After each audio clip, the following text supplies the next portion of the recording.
Back at it here with another edition of the Kaufman Corner podcast. The good doctor, Dr. Rany Jazayerli. I'm Soren Petro with you as we talk about the Royals still winning 5-5 on their 19-game excursion. 10 games into the 19 against winners. They stand at 5-5. Good teams. So they do play 500 ball against winning clubs and dominate the bad teams. So far, so good for the Kansas City Royals, keeping up their end of the bargain when it comes to the good teams. We'll talk about our Playoff Optimism Meter.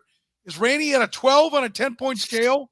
We find out here shortly. Their depth is getting tested. They've had some injuries. Jonathan Bowlan's going to make a start. The minor league minute. We'll talk about some of the catchers actually getting on base in the minor leagues.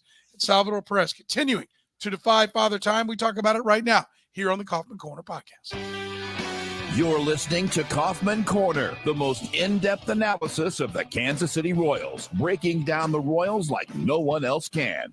Kaufman Corner is hosted by Rany Jazayerli and Soren Petro. Rany is a co-founder of Baseball Prospectus, author of Rany and the Royals, and former columnist for Grantland, The Ringer, and The Athletic. Soren is the award-winning afternoon drive host of the program on Sports Radio 810 WHB in Kansas City. Kaufman Corner is proudly brought to you by Gann Asphalt and Concrete, Kansas City's nationally recognized full-service paving and pavement maintenance contractor, making parking lot problems disappear since 1994. Free consultations, no commissions, in-house crews, and every project comes with a written warranty. Find them online at GannAsphalt.com or call 816-484-3338. Gann Asphalt and Concrete, one contractor, all things parking lot. Now, here's your hosts, Rany Jazayerli and Soren Petro. And thank you very much, Curtis. We do appreciate it. We are off and running with another edition of the Kaufman Corner podcast. Rany, Petro, with you. Royals continuing to win. We like that very much. That's the good news here, Rany. The Royals finding themselves still very much in the hunt. It's exciting, right? Is it so exciting that you're about ready to burst your top on the Playoff Optimism Meter? I don't know about that. Yeah, a 4-3 week doesn't sound sexy, but you go 4-3 every week, you end up around 93 and 69. So just keep putting up those +1 weeks. One win above 500 every week is a good way to go through life, especially, as you said, they're a part of the schedule right now, which is a little bit, certainly a lot tougher than the first 3 weeks of the season. So yeah, no doubt. And the last couple games, they're definitely leaking some oil in places, and we need to talk about, what they're going to do here with their depth being tested. But there's still definitely reason for optimism, and the longer this goes on, the harder it becomes to say it's a fluke. Do you think they're leaking oil, or did they just run into another good team? Right, they dropped 2 out of 3, but still outscored the Tigers 14-10. Isn't a little bit of that baseball happens? Yeah, absolutely. And they were a little lucky there with the Blue Jays. Winning 3 games in a row by 1 run. One of those games. Going into the Tigers series, you really felt like this was just turning into one of those charmed seasons where they win a rain shortened game 2-1. 5 innings. The day after Matt Quintero had gone to both Schreiber and James MacArthur on back-to-back days, really cracked the whip on his bullpen. And I thought that a very, very good job of utilizing his bullpen. He used James MacArthur for 2 innings. Was that Wednesday night's game? Or no, Tuesday night's game. He hadn't pitched. MacArthur hadn't pitched in 5 or 6 days, so it was set up for that. But what wasn't just simply that he let MacArthur throw 2 innings, but that it was clearly the plan from before the game started. Because with the 1-run lead, he turned to Schreiber in the 7th. That means he had planned that. He went to his 8th inning guy an inning early, let his 9th inning guy throw 2 innings. I think it was only the second time in his career MacArthur had done that. It worked. Went to him again the next day when they had a 1-run lead in the 9th. It worked, and then, having completely exhausted the 2 guys in his bullpen that he actually trusted, was gifted with the 5-inning game with Cole Reagans on the mound. Didn't have to pitch beyond that. Got an unbelievable catch in the rain from Kyle Isbell. And then on Friday night, they got, a home run saving robbery from right fielder Adam Frazier in a game that ended 8-0, but it was 1-0 going to the ninth. It would have been a 2-1 Tigers lead going to the ninth had Frazier not made that catch. So, did they get a little unlucky in terms of the run differential against the Tigers? Yes, but they've had more than their share of luck this year. So it all evens out in the end. Yeah, I mean, I just like it evens out. I think you put the Tigers and the Jays together, and that's evening out, right? Like, do I think they're going to win those one-run games? Danny Klinkscale came on our show on Friday, and he had the stat. I believe the Royals are 10-8 when scoring 3 runs or less, and the average win percentage of teams that score 3 runs or less is something in the neighborhoods. Maybe it was even playoff teams like 305. And they're playing above 500 baseball. So on that part, yeah, I mean, I think that's where you would say, okay, they're lucky, but their run differential still points to the fact that when they play games that aren't close, they win, right? So right, well, they're 4-4 in 1-run games. They're 3-3 in 2-run games. That means they are 10-5 in games decided by more than 2 runs. And again, that has been our argument, our chief argument all season long about this team is not just lucky, not just on a hot streak, but actually good, is what they're doing in games decided by more than 2 runs. And in blowouts, I mean, Friday they beat the Tigers 8-0. That's their 5th game of the year that they've won by 8 runs or more. They have not lost a game by more than 5 runs all season. So they are in the big blowouts. They are undefeated. They're 5-0 in games decided by 6 runs or more. That is Exhibit A in the case for the Kansas City Royals as legitimate playoff contenders this year.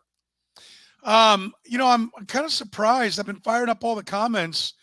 I'm a little surprised at the pessimism. Like it's, we're talking about the playoff optimism meter here. If I were to take a poll of the optimism of the folks in the chat room, it's not good, right? They're still citing the bottom of the lineup, which we talked about last week. I'll point out on the lineup side before we get to what number we're going to throw out there. On the lineup side, though, Maikel Garcia is hitting, right? It's like he's starting to hit again. Yes. Yeah, it's like we went to the whip with him last week during the show, and he immediately turned around and started hitting. You mentioned, I'll go back, and I think it was Cam who pointed out, the weather event was a master stroke for Matt Quatrero. The point you made of the game that was, I think you said it was Tuesday, where the first win against the Blue Jays was brilliantly managed by him. I will say this on the MacArthur for 2 innings. It was only 20 pitches. So part of that was that he got through with almost no pitches in 1 inning, made it easy. I mean, I think he was going with 2. Right. Then he was able to come back the next day and go with 1. Go get him for 1 more inning and go back to back. But they were going to have to try to figure out a 1-run game without the closer. So, yeah, the weather smiled on him. Listen, 162 games. You can't fake it. They're going to have to go out there and get it done. But I think all those things are worthy of being noted. But, the one that does matter the most is scoring the most runs on that night. And I'm a big believer in run differential. And that's why I point to and say, well, yeah, like I don't think the game plan, like a dominant teams, do they win every game by 1 run? No. They bludgeon some people. But as long as they're, picking up their big run games somewhere along the way, then I'm willing to say, okay, beating the Blue Jays by 1 run is just par for the course.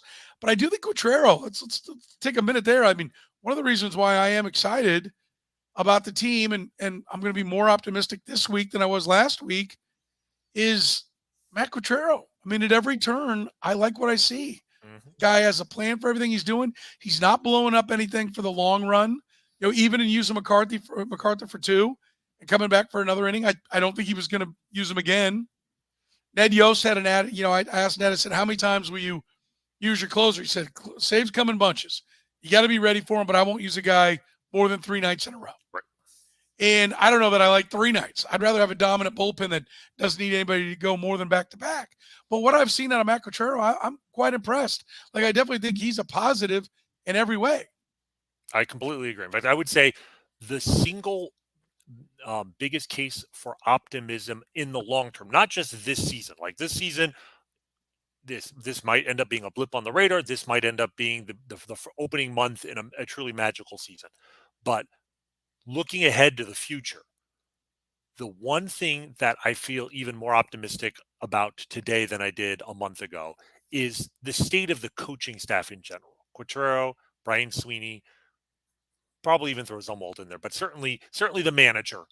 And the fact that tactically speaking, I think I tweeted this out after the Tuesday and Wednesday games, and I'll stand by it. I think Quintero has already shown, he's already made a very compelling case that he's the best tactical in-game manager the Royals have had in over 30 years. And I mean, that may be a low bar, but that's a lot of different managers. I mean, Ned Yost, I think by his own admission, I mean, tactics was not his strength. I think by the time the Royals went to the postseason, he was not a liability in that regard. And everything else about the job he did extremely well. The way he managed the clubhouse and managed the media, all the other things he did so well that he could be average in that regard. But I don't think he was ever an asset, tactically speaking. And I mean, he had to, be dragged, screaming by Dave Island to start using his relievers more right before the playoffs in 2014.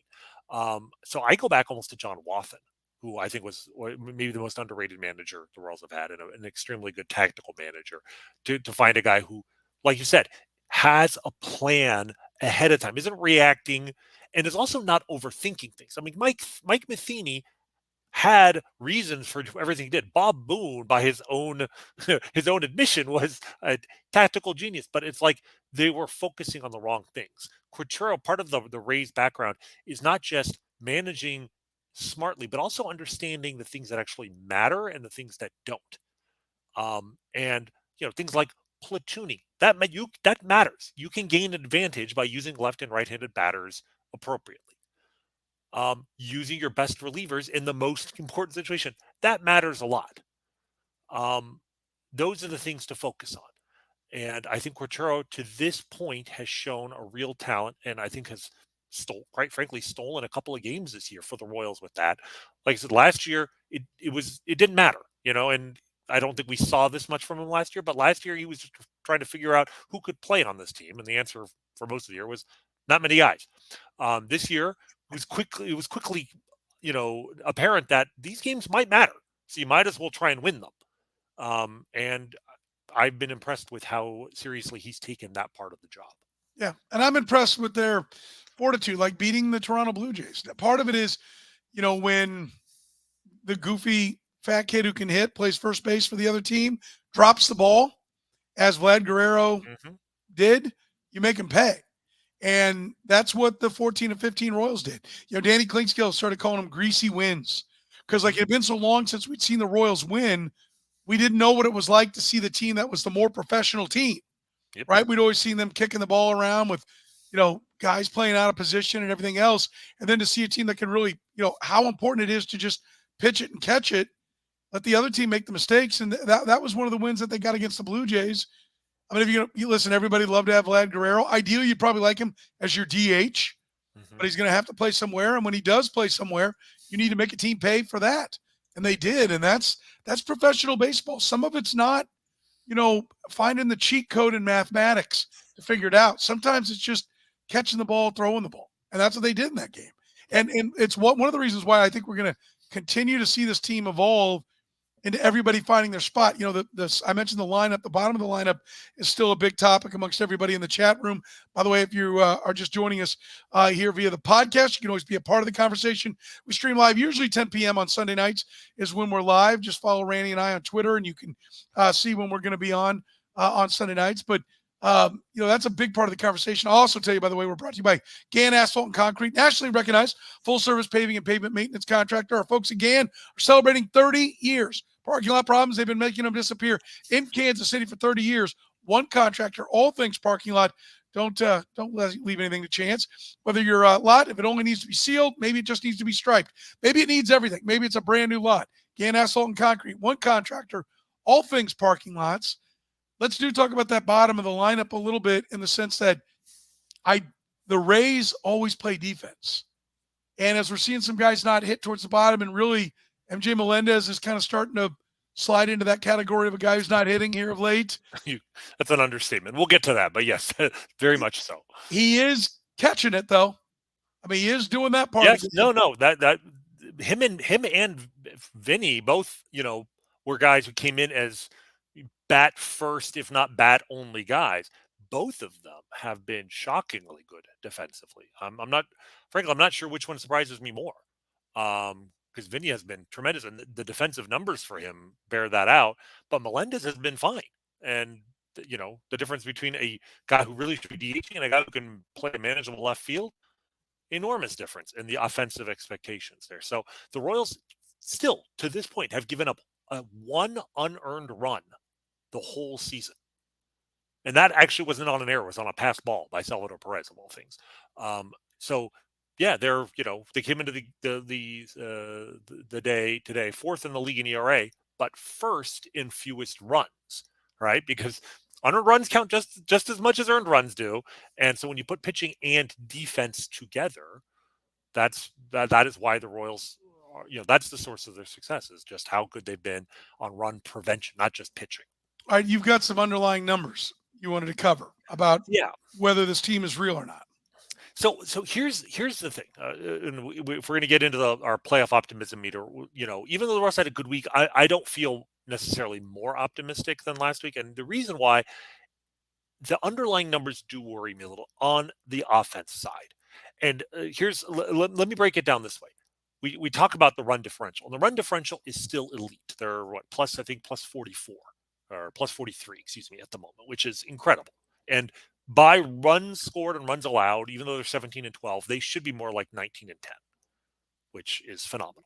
But here's the thing: just as we can get a more accurate rendition of a team's performance than its win-loss record by looking at runs scored and runs allowed, there's a better way of evaluating a team's offense than just looking at runs scored. We can look at their batting average, number of doubles, triples, homers, walks. You take the elements that go into, and just like you take the elements that go into a win, which are runs and runs allowed, the elements that go into a run are all the things batters do at the plate that will yield runs. And if a team is scoring more runs than you would expect, usually that means they've just hit very well with runners in scoring position.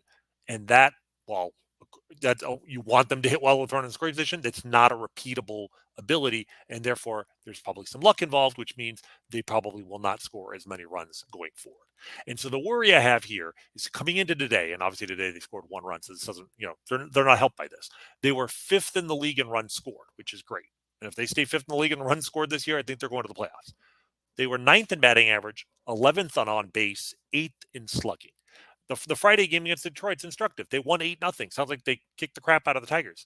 But actually, it was a 1-0 game for 8 innings, and then they dropped a 7 spot in the 9th inning. And they've had a few of those 7 spots this year. And those are innings, when you just bundle up 9 singles in a row, you're going to score runs way out of proportion to your underlying stats. So that is my concern. And so there's a way of looking at this.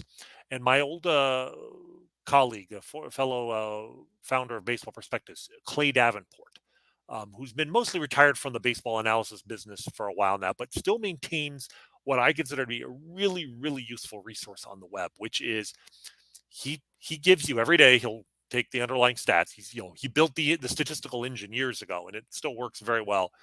That he looks at what we call a team's first order wins, which is simply their wins and losses, their actual record. But then he looks at their second order wins, which is how many wins and losses they should have based on how many runs they've scored, how many runs they've allowed. Obviously, the Royals, by that metric, are doing worse than expected. They're actually been unlucky based on the runs and runs allowed. But then he takes it another level and he looks at the number of runs they should have scored and the number of runs they should have allowed. And then finally, he takes the last metric and he adjusts for strength of schedule. And obviously the fact that the Royals have played the White Sox 7 times, they won't be playing them for a while, and every week it'll be a lower percentage. But right now, that's a quarter of their games. That's going to factor in. So if you factor all of that stuff in, the Royals came in today 17 and 11. Their actual record, so the bad news is their actual record was around 13 and a half and 14 and a half. Like, they're basically playing slightly under 500 by all the underlying metrics. If you don't account for schedule, like the fact that they played the White Sox, they should be about 15 and 13. The reason is they have scored a lot more runs than they should have, and they played the White Sox. So by that metric, they are the second luckiest team in baseball. They have won 3.4 games more than they should have. So that is the thing that really concerns me. This is But this is everything I said last week, and you just couldn't stop the optimism train. And now they play 500 ball against playoff caliber teams, and now you're trotting out the stats. All that was like shining last week, that their run differential was even money against teams not named White Sox and Astros. Like this is not. I'm just not as quick as you are, Soren, to pick up on these things. I'm sorry, but there is a caveat. So the Royals, I said, are the second luckiest team in the sport. Right? You know who's luckiest? The Cleveland Guardians. So that's something that's some fodder there. Like the Guardians should be one game over 500. Basically, instead of being whatever the Royals are now, it's 2.5 or 3 games behind them, they should be about 2 games behind them. So at least, like, the fact that the AL Central has played shockingly competitive to this point is really just a factor of the White Sox are in this division. Yeah, and it's who they've played, because we went through this. I pointed out that the Guardians, Royals, and Tigers have been playing a lot more games, almost exclusively, just a couple series each against teams that were below. Let me start over. Those three had played almost exclusively bad teams, right. And I pointed out where the Minnesota Twins and the White Sox were. They had not played one game against a team that was sub 500. What do you know? A week later, the Twins have started playing the bad teams. They're 13-13. What do you know? The Royals and Tigers have had to start playing the good teams. To the Royals' credit, they went 500. Right. So that's what I'm saying. Even it was not, even though a 4-3 week doesn't sound that impressive, like you said, the fact that they're finally out of the White Sox portion of the schedule and they held serve, we should feel pretty good about that. I'm not down on the Royals by any means. What I'm basically saying, I was probably a little bit too optimistic last week, a little bit so. I give them a 6 out of 10 on the optimism meter. My optimism meter for this week, 6 out of 10. It's not going down, certainly.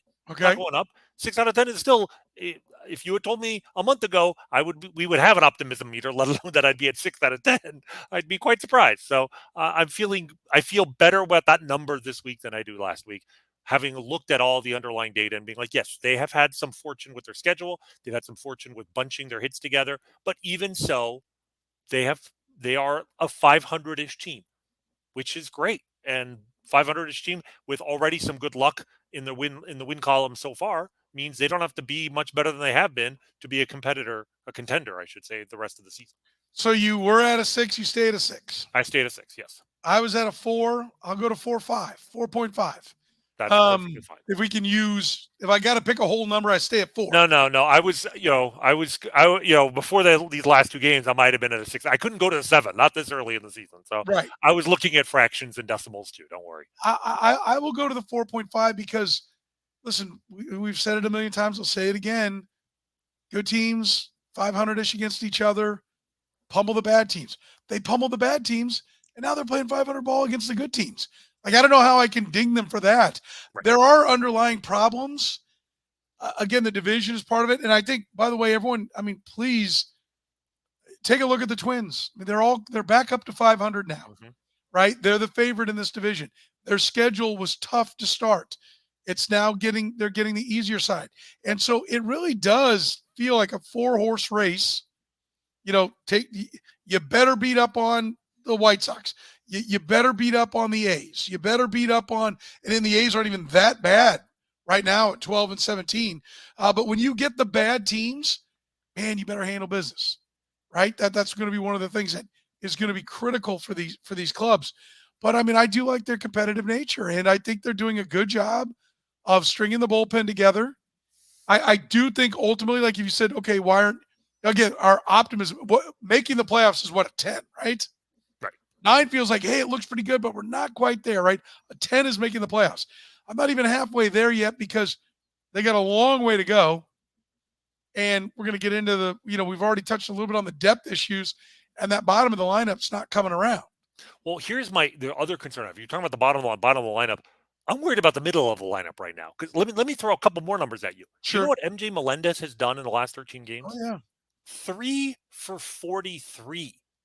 Like, there's bad, there's slumping, and then there's that. Like, that's awful. 3 for 43. 3 for 42. I take that back. He only had, I think, the one at bat today. He pinch hit and made it out, and in the ninth inning. One homer in there, 2 walks only. He only had 2 walks. So his OBP in that span is like 112. Okay, that's MJ Melendez. Nelson Velasquez, in his last 12 games, he went 0 for 3 today, I think? Yeah, so he, in his last 12 games, is 2 for 33 with a double. That's at 4 walks in his case. And then it's only been a month, and yet Vinny Pasquantino started so slowly we were worried that he was still hurt, was basically the hottest hitter on the planet for 10 days. And now kind of quietly, in the last 6 games, he's 0 for his last 17. So, like, we've gone from having 5 hitters with an above average OPS in this lineup to 3. Vinny's holding on. But, like, they have 3 guys on their entire roster that have an OPS plus of 100 or higher. You know, it's the Bobby Witt and Salvador Perez show right now.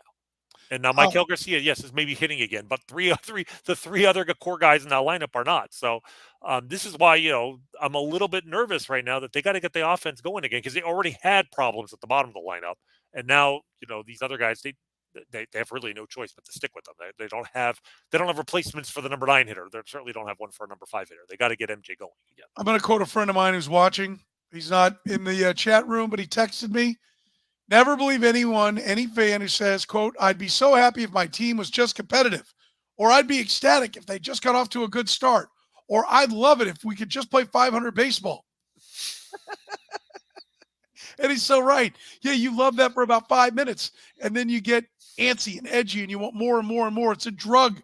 You're an addict, and you need more. I'm not saying you, Rany, but some of the comments in our chat room, he's watching the comments going, wait a minute, like everyone's like, if they would just play 500 ball, I'd be thrilled. They're above 500, and now everyone's like, the lineup sucks. Soren, I'm not even thrilled if they win a championship the next year. I want to win another championship. Yeah. All right? Like, the Chiefs won their second Super Bowl, and it was about 3 minutes later. Okay, I'm like, all right, time for the three-peat. I want history now. Like, we're greedy. That's the nature of sports fandom. Yeah, you can be greedy like that with the Chiefs. They have the ultimate cheat code in place. The cheat code may be in place for the Royals, but it's still growing. I think the cheat code may be their ability to develop pitching if we see that they can do that. Because I do like how a lot of pieces are from a lot of different directions. In-house guys that didn't used to be good are good. Guys from other clubs are coming in and being good. They're winning in trades. I think all that is good stuff. So I think there's a lot to like, and I think it might be, there might really be something here. It's just like I think there does need to be. That's why I get nervous about a 6 on your optimism meter, because it's like, now, well, if they don't make it, we were above halfway, and but listen, and it's guilty as charged, Soren. That's me. I mean, my optimism is never dead. It's always just in hibernation. So no, I agree, but I just the fan, they're just like nobody wants to hear like pump the brakes. Nobody ever wants to hear pump the brakes. It's like feed the beast. It's going good. Let's find the numbers that say it's going to keep going good. And there were some really big, loud ones. There were a lot of ifs going into this year that were all performing well. I got to be honest with you. Like, again, my optimism meter went up. Like, the problems that we're talking about now were problems last week. Right. And to me, they solved one of them. Michael Garcia started hitting again. Now, just like Vinny Pasquantino wasn't hitting early, MJ Melendez isn't hitting now. Now, we all believe that Pasquantino probably has a better indicators that he will hit more often than MJ Melendez, who's really struggled at some times. So I think Melendez is scary, but they're not all going to click at the same time, and it's clicking enough to beat good teams. So I can't back up the bus right now. I'm okay with what I'm seeing. They were a flawed team last week. They're a flawed team this week, and not quite as flawed in my book. They traded close games with the Jays, who have real expectations and have spent real money. And they took 3 out of 4 all close games. I'm good. Yesterday they fell behind, and they almost came back in the ninth, and they lost by 1 run. Like they're even when they're bad, they're frisky. Like I said, they've been blown out. They've lost by 5 runs twice all season, and they haven't lost by more than that. So, from just a pure not giving up standpoint, this team has impressed me above and beyond their performance. Like, they seem to psychologically, they're in every game. They have expectations of winning. They had a winning week against 2 teams which are both at least started the week above 500. So yes, like this was a good week. And we still have to reframe our expectations about what constitutes contention. Anything above 500, you're at least in the race in September. In this division, but really in any division, you at least have dreams of a wild card spot if you are above 500 on September 1st. It's almost impossible when there are 12 playoff teams. If you are 70 and let's say 68 and 68 going into September, you are no more than 4 games out. You are a hot September away from the playoffs. So, that's based on that. A 4-3 week against good teams, tally ho. You're in the right. You're heading in the right direction. With free consultations, no commissions, in-house crews, and every single project with Gann Asphalt and Concrete. It comes with a written warranty. If you own or manage a business, let Gann Asphalt and Concrete handle your parking lot issues. They've been solving them for 30 years. Help your business avoid unnecessary delays, costly expenses, liability issues. A brightly striped lot cuts down on those liability issues and, of course, makes a great first impression for your business. Find Gann Asphalt and Concrete online at gannasphalt.com or call 816-484-3338. One contractor, all things parking lot. That's Gann Asphalt and Concrete. Let's talk depth. Alec Marsh takes a comebacker to his forearm. Little surprised that ended up knocking him out, and a little scared because usually you see that thing, they take him out, they come back, they work through it, and they're back at it. So we'll see what ends up being the case there. Taking on some water in the bullpen. We talk about the depth. We're not sure where the answers are going to come. So far, they've competitively had answers. Are you confident that this will continue? Confident? No, because this is the point. We don't have depth, and they haven't had to replace Alec Marsh yet. But they're going to do that tomorrow. They're calling up Jonathan Bowlan, and we'll need to talk about him. Look, credit to the fact that Alec Marsh, their 5th starter, is probably going to miss 2 or 3 starts, and we miss him because he's been that good. But at the same time, we are going to miss him, and I don't know what to expect. Jonathan Bowlan, this is going to be a very interesting start for him. He's pitched all of 3 innings in the major leagues last year, and let's go back a little bit because when you go back to that 2018 draft, he was part of that 2018 draft along with Singer and Daniel Lynch and Jackson Kowar and Chris Bubich. Those are the first 4 guys picked. He was the 5th. They took 5 college pitchers in the first 2 rounds. He was the 5th guy, and he was a signability guy. Right? He was I think a senior. He got less money than than his slot value, and he was considered to be a command and control guy. Not great stuff, but might have the polish to be a low level starter. And then he picked up velocity at the beginning of his minor league career. And there was a moment 3 years ago today, I would say, Jonathan Bowlan, you could make the case, was the best pitching prospect in the system. He was dominating in Double-A. He still was throwing a lot of strikes, but he was hitting mid-90s with his fastball, something he wasn't doing, when they drafted him. And then, of course, he blew out his elbow, which is a lot of times what happens when you add velocity. And he blew out his elbow. And then he came back middle of 2022. And for the next year and a half, he just wasn't the same guy. He has not shown, the results or the stuff when he came back in 2022 or even last year. His ERA in 2022 in the minors was 5.92. Last year it was 5.91. But of course, we just talked about Alec Marsh last week. His career minor league ERA was 5.72. And this is how pitching is nowadays. It almost doesn't matter how old you are or what your performance has been to this point, because any pitcher is, one epiphany away from either developing a new pitch or adding new spin to an existing pitch or adding velocity in an offseason and turning things around. And, Bowlan finally got a call up last year. He made his debut in the last week of September. He only threw, I think, 55 pitches total over 2 outings. He was an opener in one game and a reliever in the other. So he was not, he was throwing in short stints. So I don't want to read too much into it. But the one thing that caught my eye was his average fastball velocity. And it was 40 pitches, was 94.9. That's back to where he was before Tommy John surgery, more or less. And then he goes to AAA this year, and it's only been 4 starts, but it's as good as he's pitched since Tommy John surgery 3 years ago. 21 innings, 18 hits, 5 walks, 21 strikeouts. His command has come back. He's walked close to 4 batters per 9 innings each of the last 2 years. That's 2.1 per 9 innings. So he's throwing strikes. He's getting strikeouts. So I'm very, very curious to see what his velocity will be when he takes the mound tomorrow. I don't, he's going to be starting, so it may not be 94.9, but if it's 93 or above, then maybe this is another guy that the Royals have been working with to get him back to that level. And like Alec Marsh, he may end up showing better stuff in the major leagues than he did in the minor leagues. So we might be able to survive a couple of starts without Alec Marsh if Jonathan Bowlan is the pitcher close to what he looked like before he got hurt. Yeah, I listen. Bowlan, when he was drafted, they start everybody as a starter, but in the back of their mind, they were thinking reliever. Mm-hmm. So the fact that he is starting right now is one of two things.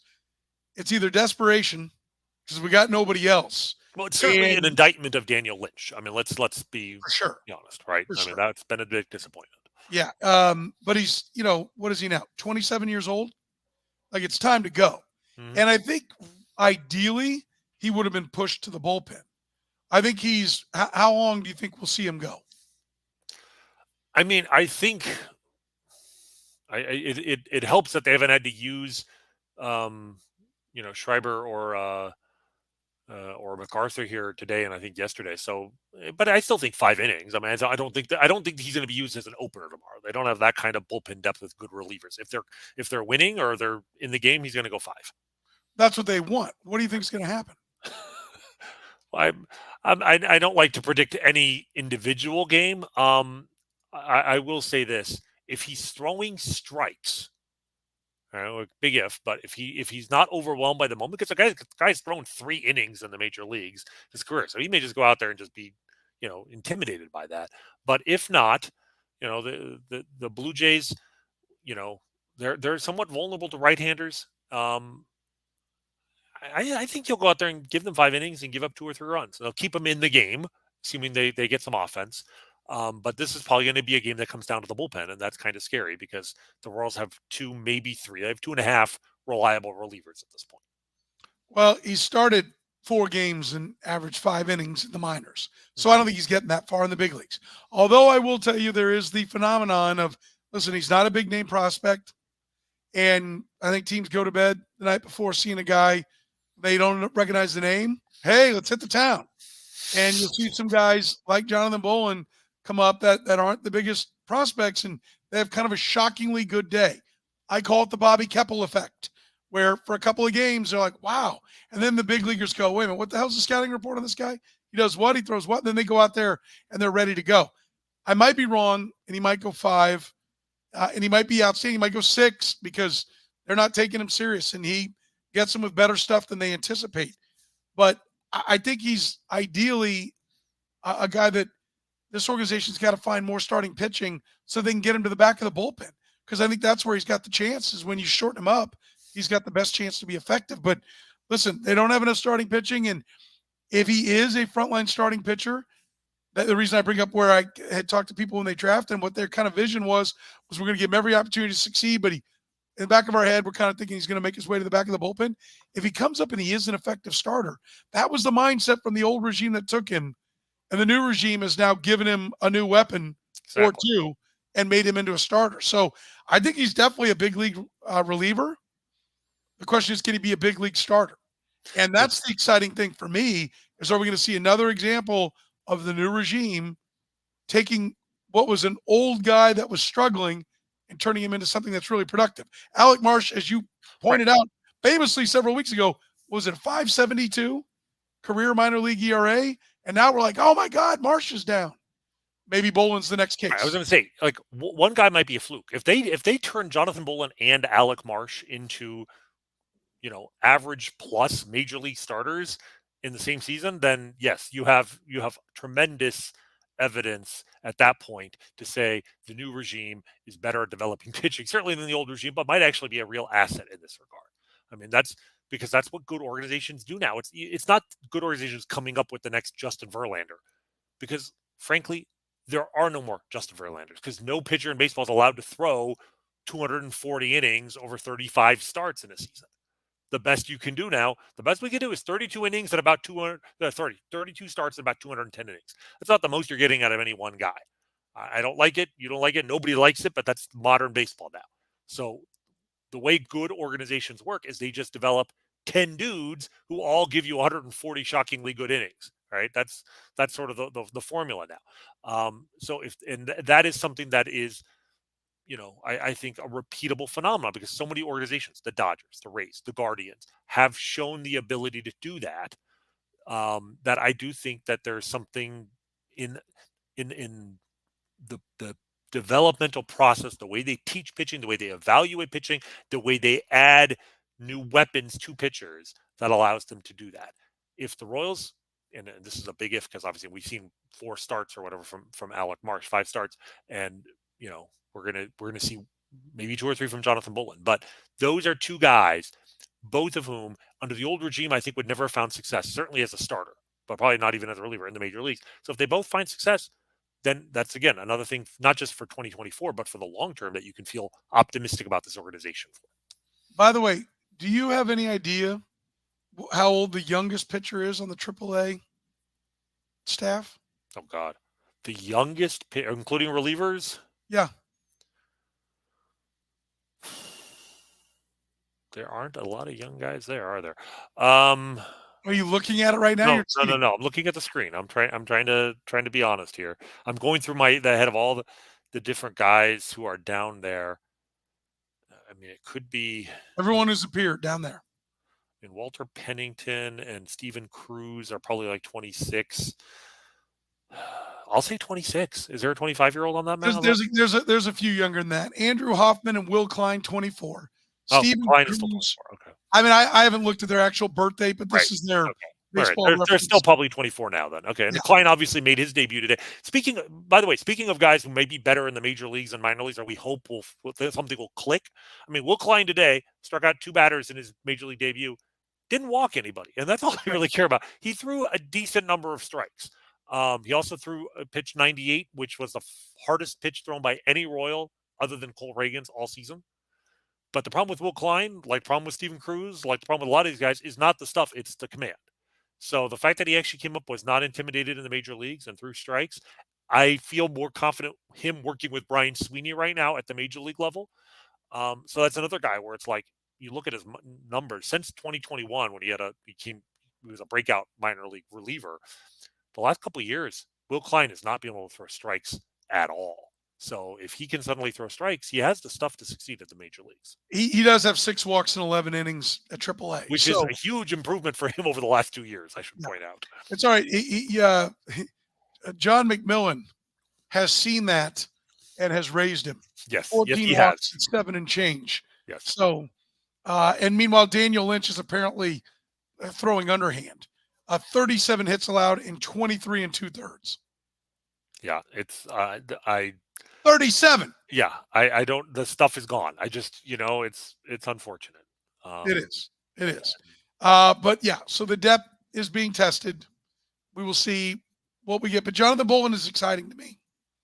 I mean, it's just for what he could be if this is, if they are the pitching factory, the pitching savants, and they're going to unlock everybody's full potential, then, that's exciting. So, well, and I mean, here, look, let's be honest. We're talking about the bottom of the lineup, the middle lineup, but I mean, the bullpen needs some help, man. We're talking about leaking oil, but Chris Stratton cost them the game on Saturday, 5 runs in an inning. Will Smith is already, being reduced to, mop up role.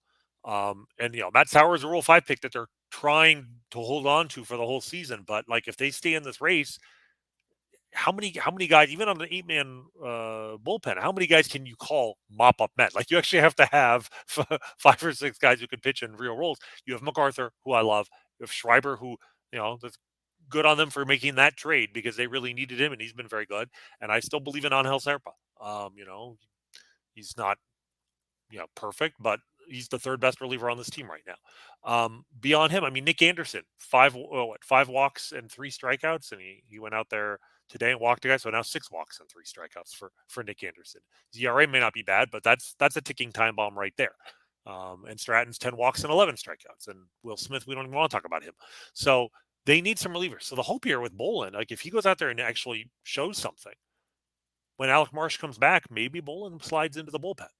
Right? Like if you're trying to win now, yes, I mean Bowlan is maybe a long-term starter, but they need some help, and it's a little too early in the season to start trading. But maybe Bowlan can see if stuff tick up and be an asset in the bullpen and actually stay on this roster the whole rest of the season. Tommy Moe mentioned where are the openers, right? Like that is one of the things the Rays were known for. I think kind of the answer to that is, listen, they haven't put the back of the bullpen together, let alone jump a guy to the front. Right. I mean, do you have a guy who'd be a candidate for it if they wanted to start trying to do that? I mean, if interestingly enough, Bowlan might be that guy if he ends up, showing something here and then Marsh comes back, you could use him. But I always like the idea of having the opener have a different repertoire than the guy who follows him. And given that, it's the exception of Reagan's, and you're not putting an opener for Cole Reagan, right? The other guys are all right-handed. Serpa, to me, makes tremendous sense as a 2-inning opener, like not just a 1-inning guy, but once through the lineup, have Serpa. If you can develop one or two more relievers of the back end to pair with MacArthur and Schreiber. So like a Bowlan or something like that can move into that bullpen role. Right now, you need Serpa at the back of the bullpen because you only have two guys. You need at least three. If you can develop some, Serpa would be great in that role. I think for now, the way that this rotation is pitched, I mean, arguably the best rotation in baseball right now. Look, an opener is great because it allows you to get value when you don't have a quality starter. But the Royals have, to this point, 5 quality starters. So if it ain't broke, don't fix it. Yeah. We're proudly brought to you by our friends at Gann Asphalt and Concrete. Free consultations, no commissions. Every project comes with a written warranty. Find them online at GannAsphalt.com. Let's talk a little bit about what we're seeing from the minor league catchers. Mm-hmm. An ability, a proclivity to get on base at multiple levels. Logan Porter, AAA, Carter Jensen, and he's in Cole. He's in high A. Yeah. He's in high Quad Cities. Yeah, Quad Cities. Or Quad Cities. And then Blake Mitchell. Down in low A. Yep. Have you quietly seen the statistics of one Blake Mitchell? I mean, I have. It's interesting because even in the 13 games he played last year, the what we saw from him is, man, this guy he knows the strike zone, but I'm not sure he can hit. Well, and I think with Mitchell, the excitement is the fact that there's like a real slug now and a real batting average. Right there, he has hit. He actually has hit, but the walks are definitely there. I mean, 19 walks in 18 games, a 442 on base. Now, the concern I have with him, he struck out in more than a third of his plate appearances. 29 strikeouts in 86 plate appearances. That's a lot.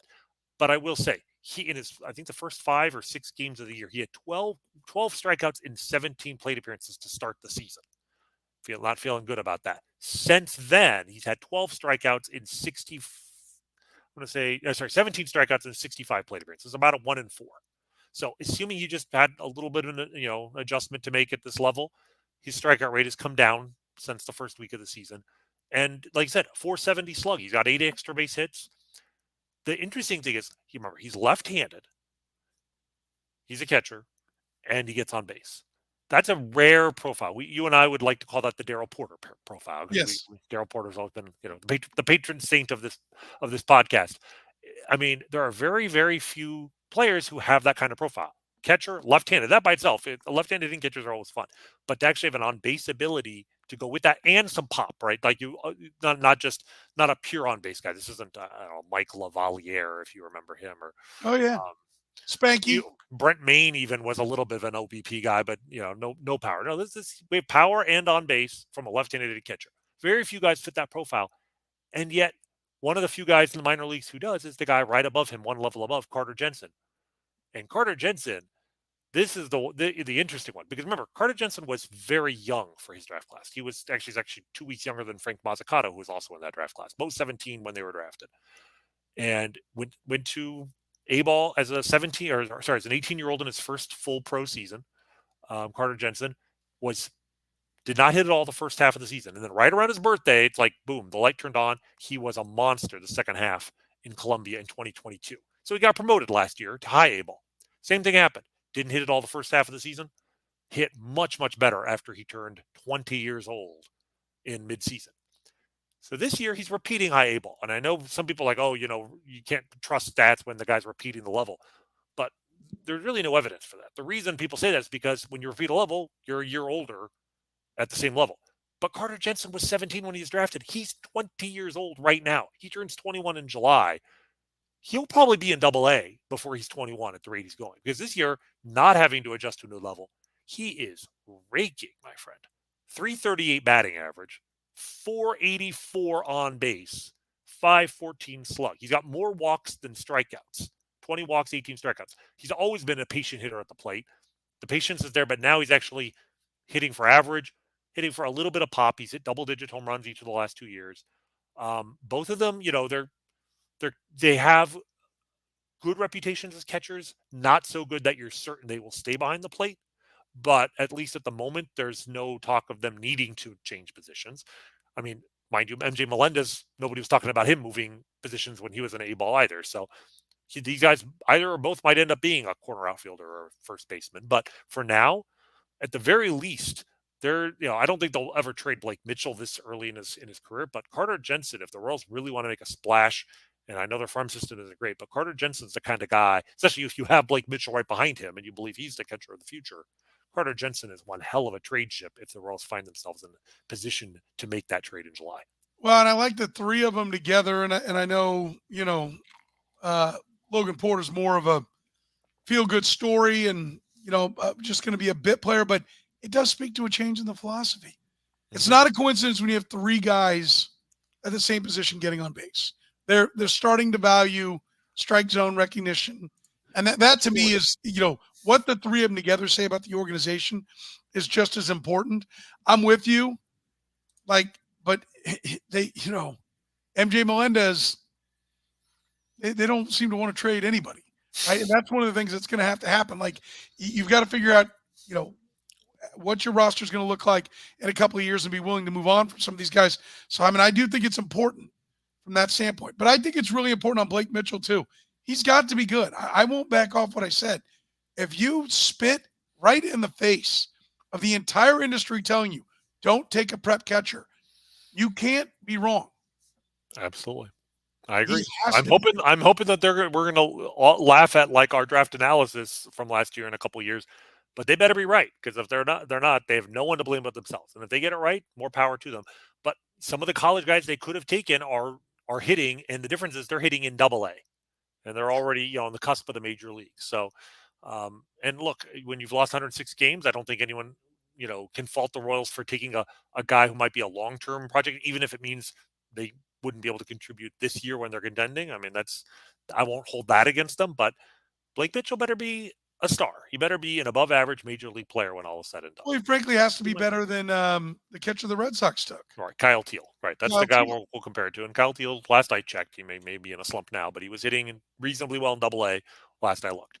So we'll see. But like you said, the fact that all three of these guys are not just hitting but walking. Logan Porter is a huge on-base guy, and unlike the other two, if Freddie Fermin or, God forbid, Salvador Perez goes down, Logan Porter is going to be a huge part of this, team's ability to contend this year. Like Logan Porter, frankly, the way some of these guys are hitting, like we might see Logan Porter, we might need his bat in this lineup before too long.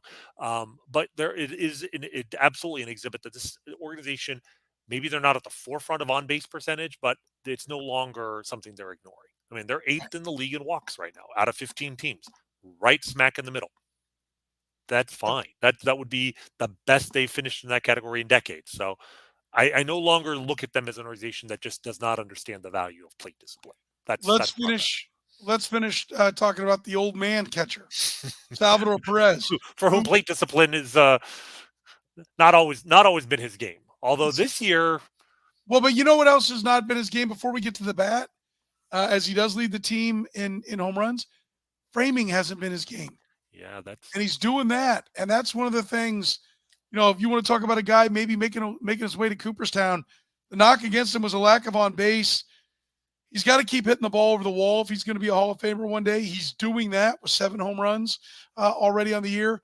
But the defense gets knocked a lot, and he's giving a lot of reason to think that, they have made him better. The new regime has made him a better defensive catcher. So we could spend this entire podcast just talking about what Salvador Perez has done this season. I mean, I absolutely want to talk about the frame, but let's talk about the offense for a moment here. He's 34 years old next month. He's a catcher with 1,000,000 miles on his knees, I guess on his whole body. But a 34-year-old catcher. There is one other 34-year-old at any position who's hitting remotely as well as he is. That's Jose Altuve. Like, this is no longer an old man sport. This is not 1999 when you had 40-year-olds putting up massive numbers, all around the sport for whatever reason. There are steroids. Don't act like we don't know what it was. Steroids, probably. Fastball velocity, absolutely. Fastballs are old players cannot catch up to velocity. This is something Joe Sheehan has been talking about for over a decade. And as fastballs get faster and faster, you see the aging curve get steeper and steeper. Hitters fall off so quickly in their 30s now. It's one of the reasons why I was terrified of Hunter Renfroe. Well, that he has not been the exception to the rule. Most 30-year-olds are not exceptions to the rule. Salvador Perez somehow is not just an exception to the rule. He's having the best start to a season in his career. Right? He is hitting right now 340. I mean, he came into the day leading the league in batting average. I mean, I know it's a month, but my God, a right-handed hitting catcher, 34 years old, leading the league in batting average is absurd. He's hitting 340. He's got an 18-game on-base streak. He walked in his last plate appearance, and we'll talk about that too. But that's the longest streak of his career getting on base. 398 OBP, 592 slugging. He's been worth like a win and a half above replacement, according to Baseball Reference. And Baseball Reference doesn't use framing in their statistics, in their wins above replacement. And that's important because on top of him doing what he's done at the plate, and all the credit in the world to him, the framing stuff is wild because that has, ever since we learned about the importance of framing, that has been the big sort of asterisk to his Hall of Fame resume, to his bid for greatness. His application for greatness has been denied by the analysts who put stock in pitch framing because he has always been well below average. And I think the reason is pretty obvious. He's tall. He's a big guy, and almost without exception, the catchers throughout history, not just in the pitch framing era where we have the data, but you go back to Tony Pena Sr. was, back before we understood the importance of this stuff. Tony Pena Sr., expert pitch framer. You go, Yogi Berra. You think about guys throughout baseball history who were known for being a pitcher's best friend. That's how we used to call it. We didn't call it frame. We didn't really know what it meant. We just knew pitchers loved to throw to them. We know now they love to throw them because they could steal strikes for them. But most of them are shorter. And so they could get down and reach for the low pitch without making it look like they were lunging for a low pitch. Tall catchers, Mike Piazza, another example, have trouble in that regard. And I do think this new regime has made a huge difference because, if you look at the numbers very quickly, every year of his career, except for 2020, which was a pandemic year, he caught like 30 games. Every year of his career, he has been below average in this regard. And he's been double digits, 10 or more runs below average 5 times. In 2016, he was 20 runs below average at framing. And that's an enormous amount. He's above average this year. So they're doing something. Now, the one thing I thought it might be, I don't know if you've noticed this. It's such a simple thing, but I don't think I would have been turned on to it. J.J. Cooper of Baseball America has written a lot about this. There's been a huge change in the sport over the last 10 years about catchers setting up on one knee. I don't know how much you've noticed this. I went back and watched all the highlights of Salvador Perez going up through the World Series. Like I'd watch basically highlights of the Royals pitchers getting key outs, whatever, striking out. In every single one, Salvador Perez sets up. His knees are not on the ground. He is reaching, he sets up for the pitch. Before the pitch, he's on his shoes. His knees do not touch the ground. If you watch him now, most of the time, his right knee is on the ground when he sets up to catch, sets up to receive a pitch. I thought that definitely is something, that has changed throughout the sport. It used to be just you were taught you never do that. But what it seems to do is it allows catchers to get calls on low strikes. And it doesn't hurt them throwing to the bases as much as conventional wisdom used to teach. And that's why you saw teams start to embrace this, and when teams had success with it, more and more teams did, and now it's kind of an industry standard. So I thought that might be the reason. But the thing is, I found highlights going all the way back to 2021. 3 years ago, Salvador Perez was setting up on one knee a lot, but his framing numbers did not improve until this year. So I need to dig into this a little bit more. I'm not sure how much is just him getting on one knee, but clearly they've made an emphasis on this. He's responding to it, and his total value, offensively and defensively, is greater today than it's ever been at any point in his career. Well, one of the first things they did was move him up. That's a good point. That's one of the things we do know. Paul Hoover worked with him when he brought him in. Good point. And I think, that was last year's spring training, the 23 spring training. And maybe it's as simple as, look, I remember I was standing in the clubhouse and MJ Melendez came in. He was still catching. This is spring training 23. And he was messing with his hand. He had been hit a couple of times by the bat because he was reaching out. Right. And they moved him up and he was getting hit. And soon after that, they sent him out to the outfield. But I think there's probably there's a learning curve, right? You move up, you do have to, they want him back here. If the umpire can't see the glove reaching out, if it's blocked by your back, then you got a better chance. But you can see in Salvador Perez, I noticed his moving of the glove, he is bringing it into the zone much more fluidly. You can see it just by watching. Right. And I think that's, like you said, that's just practice. It's practice, and practice comes because of emphasis. Like, they actually emphasize it. And this is what I'm talking about with, it's not that Mike Matheny, or who was a catcher himself, or Bob Boone, who was a catcher himself. It's not like they weren't smart guys, but the emphasis, they're putting emphasis on things that actually matter now with the new regime. And it's showing. The results are showing. It shows in his framing numbers, but more importantly, it shows in their wins and losses, which is what this is all about in the first place. So, incredible credit to who Salvador Perez is. We don't think about him as an Alex Gordon, workout fiend or whatever, but you get to this age of your career as a catcher and you're still putting up these kind of numbers. He's doing something right in terms of taking care of himself, in terms of it's not just his attitude. Yes, I know he's got incredible attitude and positivity and all that, but it's more than positivity that allows you to be having the best season of your career at age 34. All the power in the world to him, and power to the Royals for working with him on the one weakness, certainly defensive weakness, and making that, if not a strength, at least no longer a liability now. Yeah, it's impressive, to say the least. All right, that's going to do it for us, for the good Dr. Rany Jazayerli. I'm Soren Petro. Remember, we're proudly brought to you by our friends at Gann Asphalt and Concrete. Consultations, they're free. No commissions with the crew. Everyone in-house. They're all Gann Asphalt employees, not grabbing someone on their way to the job and going to teach them how to do it. In-house crews. Every project comes with a written warranty.